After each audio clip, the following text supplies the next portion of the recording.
Egal wie viele chinesische Schriftzeichen du schon kennst und auch wenn du auf dieser Speisekarte kein einziges Zeichen erkennst, nach diesem Video wirst du all diese Zeichen von der Bedeutung her verstehen.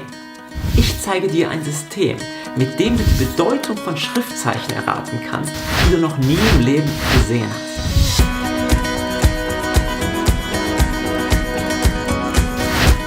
Dajahao, 我今天要帮助你们看懂中文的菜单. Genau, wir wollen eine chinesische Speisekarte verstehen, um das wichtigste System kennenzulernen, mit dem chinesische Schriftzeichen gebildet werden. Warum eine Speisekarte? Weil sich in China einfach alles ums Essen dreht. Es gibt in jeder einzelnen Provinz und Region Chinas eine eigene Küche. Und besonders interessant wird es kulinarisch in so kleinen Restaurants wie diesem hier. Oder auch in Straßenständen. In manchen Restaurants gibt es, wie ihr hier seht, so Karten mit Bildern drauf. Da kann man dann einfach drauf zeigen, so, ich möchte dieses Gericht. Das ist aber nicht immer so einfach. Die Chinesen sagen einem oft, iss nicht von diesen Straßenständen, die sind nicht hygienisch und so. Ich muss sagen, ich liebe es aber und das Essen ist großartig. Das Problem aber bei solchen kleinen Restaurants und kleinen Straßenständen ist, dass da eben nur chinesische Schriftzeichen stehen. Oft keine Bilder und auch die Tagesmenüs sind einfach immer nur mit Schriftzeichen dargestellt. Also lasst uns lernen, wie man solche Speisekarten liest. Beginnen wir nun mit diesem schönen Schriftzeichen. An was erinnert euch das? Das hier ist ein Zeichen, das aus der echten Welt entnommen ist. Es stellt etwas aus der Welt dar. Mir haben Leute zudem schon gesagt, das könnte ein Auto von oben sein oder vielleicht eine Eidechse. Das stellt hier wirklich so etwas wie ein Fluss dar, steht aber für Wasser. So wie hier sieht das Schriftzeichen heutzutage aber nicht mehr aus. Denn in dieser Form ist es die sogenannte Knochenpanzer-Orakelschrift. Die Knochenpanzer-Orakelschrift wird als die erste Form chinesischer Schriftzeichen angesehen. Und dort haben Leute ihre Wünsche in Form von Zeichen auf die Rückseite von Schildkrötenpanzern oder anderen Knochen hineingeritzt. Dann wurden diese Knochen erhitzt und zersprangen. Und je nachdem, wie es zersprungen ist, wurde dann daraus gedeutet, ob dieser Wunsch in Erfüllung gehen wird oder eben nicht. Und jetzt sieht das Wasserzeichen so aus. Zur Zeit der Knochenpanzer-Orakelschrift war jedes Schriftzeichen ein kleines Bild und es wurde von Region zu Region ein bisschen anders gemalt. Damit alle Menschen in China die Zeichen gleich schreiben, besteht die moderne chinesische Schrift nur aus 6 Grundstrichen. Aber so wie hier schaut Shui, das Zeichen für Wasser, schon seit fast 2000 Jahren aus. Gut, wir haben ein Zeichen angeschaut. Das ist eins von fast über 100.000. Aber keine Sorge, diese Zahl ist wirklich die größte, die ich überhaupt finden konnte. Zum Beispiel braucht man zum Bestehen der höchsten Stufe vom offiziellen chinesischen Sprachzertifikat nur 2600 Zeichen. Das sind aber auch noch viel zu viele. Und man muss im Chinesischen nicht sofort alle Zeichen lernen, denn es gibt die Radikale. Und davon gibt es nur 214 Stück. Das ist schon mal viel überschaubarer. Und mit deren Hilfe kann man die Bedeutung von Tausenden von Zeichen erraten. Schauen wir uns das mal genauer an. Zu dem Zeichen für Wasser gibt es ein Wasserradikal. Und das sind nur 3 Striche. Und die erinnern vielleicht an so 3 kleine Wassertropfen. Ein Chinesischlehrer hat mir gesagt, dass die oberen 2 Punkte Wassertropfen sind, die gerade noch herunterfallen. Und der unterste Strich ist so ein Wassertropfen, der gerade auf dem Boden aufgeklatscht ist und wieder nach oben springt. Und das Wasserradikal steht für irgendwas Wassermäßiges. In den meisten Fällen was Flüssiges. Das Wasserradikal allein ist kein eigenes Schriftzeichen. Es ist ein Bestandteil von anderen Schriftzeichen.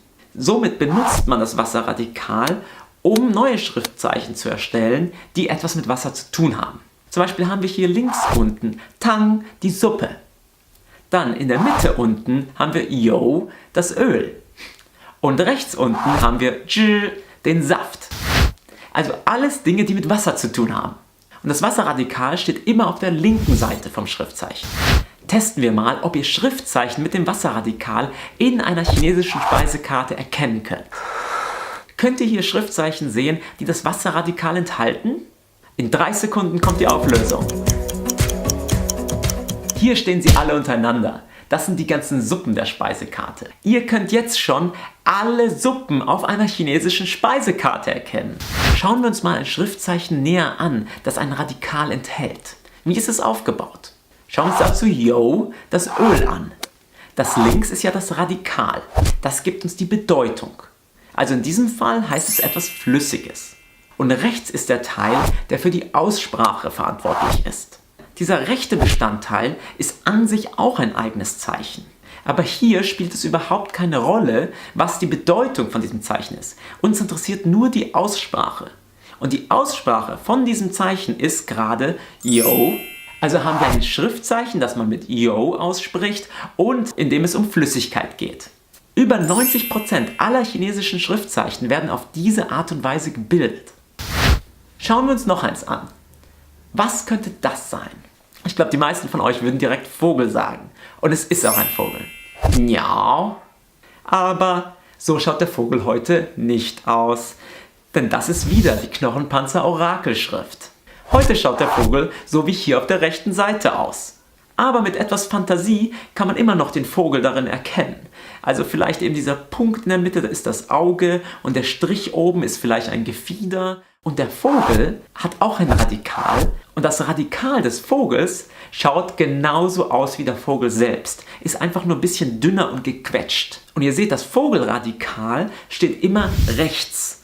Jedes Radikal hat immer einen bestimmten Ort, an dem es steht.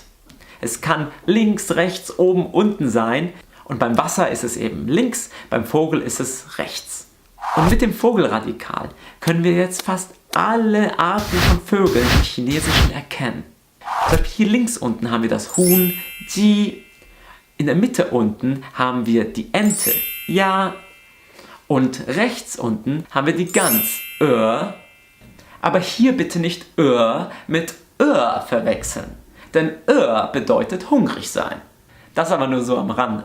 Die Töne im Chinesischen werden wir in einem anderen Video im Detail besprechen. Und nun zurück zur Speisekarte. Jetzt wollen wir unser Wissen einmal testen und schauen, wie viele Hühnchengerichte wir hier auf der Speisekarte entdecken können. Ich zoome mal für euch rein und jetzt versucht mal so viele Hühner wie möglich zu entdecken. Wenn ihr es in Ruhe anschauen wollt, pausiert bitte das Video. Und ich werde es jetzt in 3 Sekunden auflösen.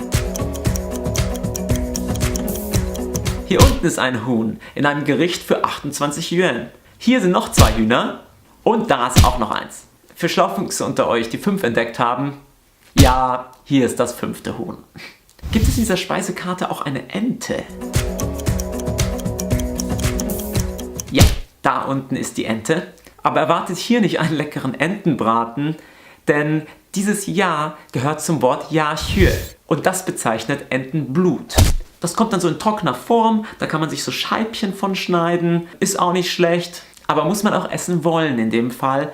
Also wenn ihr das gleich beim nächsten Besuch im chinesischen Restaurant ausprobiert, würde ich euch trotzdem raten, kurz mal nachfragen.